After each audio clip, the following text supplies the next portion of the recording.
Make Me a Fan Podcast. Make Me a Fan Podcast. Make Me a Fan Podcast. Make Me a Fan Podcast. Make Me a Fan Podcast. Make Me a Fan Podcast. Make Me a Fan Podcast. Welcome to the Make Me a Fan Podcast. I'm your host, Sean McGregor. I'm not joined by my wife Carrie or my brother TJ today. I'll tell you why in a minute. We took to social media and we asked you guys, the fans, what kind of topics you wanted us to cover more. And you guys spoke, and we really appreciate all the feedback you gave us. It sounds like you guys really want to hear us cover more conspiracies, but you guys are also huge fans of true crime. And looking at our stats of all our downloads, it seems like we have a pretty decent following in Australia as well as America. So today, I thought I would cover the Australian Boogeyman, Mr. Cruel. Mr. Cruel is a name given to an Australian serial pedophile rapist who attacked 3 girls in the northern and eastern suburbs of Melbourne, Australia, in the late 1980s and early 1990s, and is a prime suspect in the abduction and murder of a 4th girl. A newspaper headline referred to him as Mr. Cruel, and the name stuck. There have been 3 confirmed attacks, yet police adamantly believe this person is responsible for at least a dozen other various crimes, some including rape and torture, that lasted well over a decade. It all assumingly began on August 22nd, 1987, when an unknown intruder wearing a creepy black ski mask entered a home located in Lower Plenty, a suburb located in Melbourne. Approximately at 4 a.m, he immediately went into the parents' bedroom, threatening the 2 with a handgun and a very large hunting knife. Afterwards, he tied the couple up and proceeded to gag them, then forced them into their own closet. Following that, he made his way up into another bedroom where the parents' 2 children, a 6-year-old boy and an 11-year-old girl, were sleeping. He blindfolded the boy and bound and gagged him.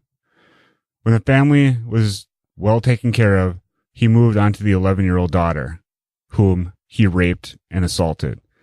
Afterwards, instead of getting the fuck out of there, he just calmly rummaged through the kitchen cabinets. He even made himself something to eat. A year and a few months later, on December 27th, 1988, in Ringwood, an outer suburb of Melbourne, another attack occurred. In a similar fashion to his reported first crime, he snuck into the Wills family home in the middle of the night, once again brandishing a handgun and a knife. This time, it was way more violent. He restrained both parents using surgical tape, and after feeling safe enough to continue his pursuit, he stole $35 from the father of the home, but that wasn't all he stole. He made his way into the daughter's room, 10-year-old Sharon Wills, and woke her up by saying her name gently. He then subdued her, blindfolded her, and shoved a small ball into her mouth and taped it shut. Instead of assaulting her in her bed, he abducted her, probably because the sun was coming up. Over a short period of time, the father managed to break free from his ties. After releasing his wife, they immediately ran into the daughter's room, only to find Sharon gone. They quickly ran to the nearest phone to alert police, but Mr. Cruel cut the phone lines. They made their way out of their home, screaming and crying, running to the nearby neighbors in order to call the police. Authorities were promptly on the investigation. It wasn't until 18 hours later when Sharon Wills was found 6 kilometers away, abandoned, in shock, and completely terrified, wandering down the street in a daze. Her clothes were gone. However, instead, she was wearing green-colored garbage bags. A good Samaritan saw the young girl, aware of the incident because of the local news, and helped her, taking her back to her family. Despite the devastating crime, Sharon was able to provide some silver linings during the aftermath that would help authorities identify what type of criminal they were dealing with. During the entire 8-hour stretch, she was completely in the dark.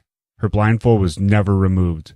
However, She told investigators that her teeth were thoroughly brushed and flossed. Along with that, all of her fingernails and toenails were neatly trimmed and extensively hand-washed. Once again, the crime suddenly came to a standstill until June 3rd, 1990. Just when people were beginning to think the heinous crimes were officially over, the Lynas family proved differently. It was close to midnight when the offender quietly gained access into the home, where 13-year-old Nicola Lynas and her sister were sleeping. It seemed Mr. Cruel knew that the mother and father weren't home. Once again, he had a handgun and a knife. He woke the two girls. Nicola's sister was the first to be constrained. Nicola was abducted in the other family car that was parked in the residence. Before that, however, he told the bounded sister that if her father wanted to see Nicola alive, he had to pay a ransom of $25,000, most likely to plant false leads for the police. It was as if he knew the routine and schedule of Nicola's parents before kidnapping her, because his kidnapping was immediate and precise, quickly fleeing the scene in the remaining family vehicle. He then drove close to a mile up the road, where he then abandoned the stolen vehicle and transferred to, assumingly, his own car. Not even 30 minutes had passed when the parents arrived home to an empty driveway, a front door that was wide open, Nicola missing, and the other daughter bound and gagged, just like the other victims. Nicola, just as Sharon Wills, the victim in 1988, had tape across her eyes to prevent anything from being seen. She was taken to an unknown location in which she was held hostage, brutally assaulted, and molested for 50 hours. During the 2 days of her absence, the local authorities had a press conference to help generate awareness and possible leads. But 50 hours passed by until she was finally found in the suburb of Kew, abandoned near an electrical substation. In spite of the gaps between his crimes, it was shockingly evident that Mr. Cruel was only getting more dangerous with time. Nearly 10 months later, on April 13th, 1991, he struck again in the suburb of Templestowe. His victim was 13-year-old Carmen Chan, the oldest of 3 daughters. Her parents, John and Phyllis, ran their own restaurant. They also had many investments in property that provide beneficial. But this story goes to show that money does not equal safety. It was a typical Friday evening where Carmen was babysitting the 2 younger children in their expensive, sheltered, private home while the parents were working late. In the late hours of the night, the 3 children were headed to the kitchen when suddenly they encountered a man armed with a large hunting knife. He forced them into a smaller room of the home, then proceeded to take the 2 youngest children and forcefully put them inside the closet. Afterwards, he took one of the beds in the room and prompted it against the doors, trapping the 2 girls inside. In an attempt to ease Carmen's mind, he said he was only after money. Sadly, that wasn't the truth. While holding her at knife point, he abducted her. The 2 girls managed to escape the closet and call their parents and authorities. The families remained diligent and hopeful, knowing that the previous victims were quickly released and alive.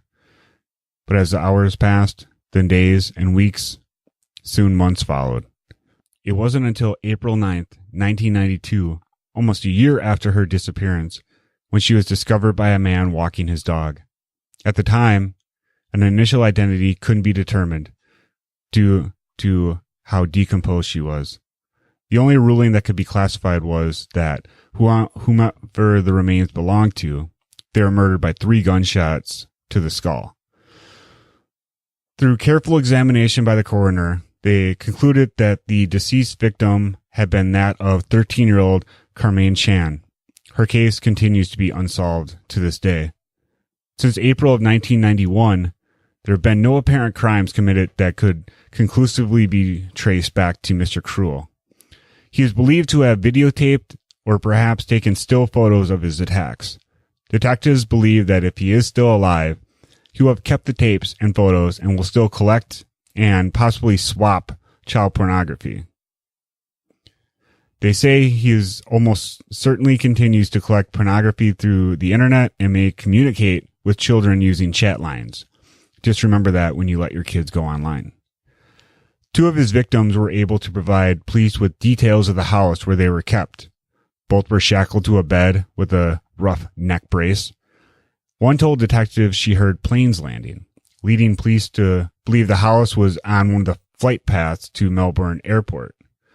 On December 14, 2010, Victoria Police announced they had a new task force that had been established about 8 months earlier following substantial new intelligence.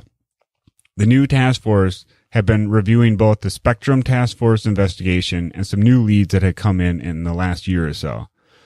Police have searched 30,000 homes and interviewed 27,000 suspects over the attacks at a cost of $4 million. There was a $300,000 reward for information leading to his arrest. Police admit they fucked up because some evidence retrieved from the crime scenes at the time has gone missing, like the tape used to bind one of the victims, which could have provided DNA samples to Mr. Cruel using new forensic technology. In April of 2016, in the lead up to the 25th anniversary of Carmine's murder, Victoria Police released a 1994 dossier nicknamed the Sierra Files to the Herald Sun newspaper, containing intimate details of the case that had previously not been released to the public. The dossier, which had been prepared with the assistance of the FBI, contained information about 7 possible suspects, including details concerning the prime suspect. Victoria Police also increased the reward for the information to $1 million. Carmen Chan's father at one point was a suspect, but he was cleared of all charges. Police have had numerous suspects over the years, but one suspect was detained in 2013 that ultimately could have been Mr. Cruel. Robert Keith Knight was a youth worker and a school volunteer, but had been arrested on twice for crimes against children. In 1980 and 1996, Knight had been arrested and convicted for sexual assaults on minors, and a multitude of other victims had come out of the woodworks following his convictions. According to investigators, Robert Keith Knight was one of their suspects that had never quite panned out, but investigators had been unable to eliminate him. He remained a person of interest throughout the following investigations, and the time of the Mr. Cruel assaults would coincide with his post-1980 conviction release. After being released from prison for his 1996 conviction in 2009, Knight began to amass thousands of child pornography images, and he was later detained in an investigation by Victorian police. He pleaded guilty to the overwhelming evidence, but while awaiting trial, he leaped from a second-story prison railing to his death. More recently, people have begun to theorize that Mr. Cruel himself might have resurfaced and been involved in the 2011 abduction of a 13-year-old schoolgirl, but investigators claim that it most likely wasn't Mr. Cruel. So that's the story of Australia's Boogeyman, Mr. Cruel. If you look at the pictures that we posted on Instagram and Facebook and Twitter, you'll see that the sketch of his mask was pretty fucking creepy. So hopefully you enjoyed this special true crime episode. We're going to be doing a lot more.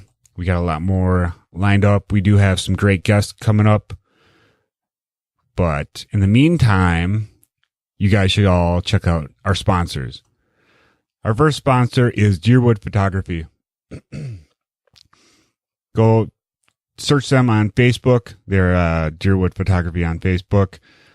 If you need, they classify themselves as life photographers, you know, newborn baby photos, 1 year photos, animal photos. They do really good dog and cat photos. If you use the promo code MakeMeAFan, you will get a free print with any purchase of photographs. Also, we are sponsored by Get Balanced Yoga. Find them at getbalancedyoga.com.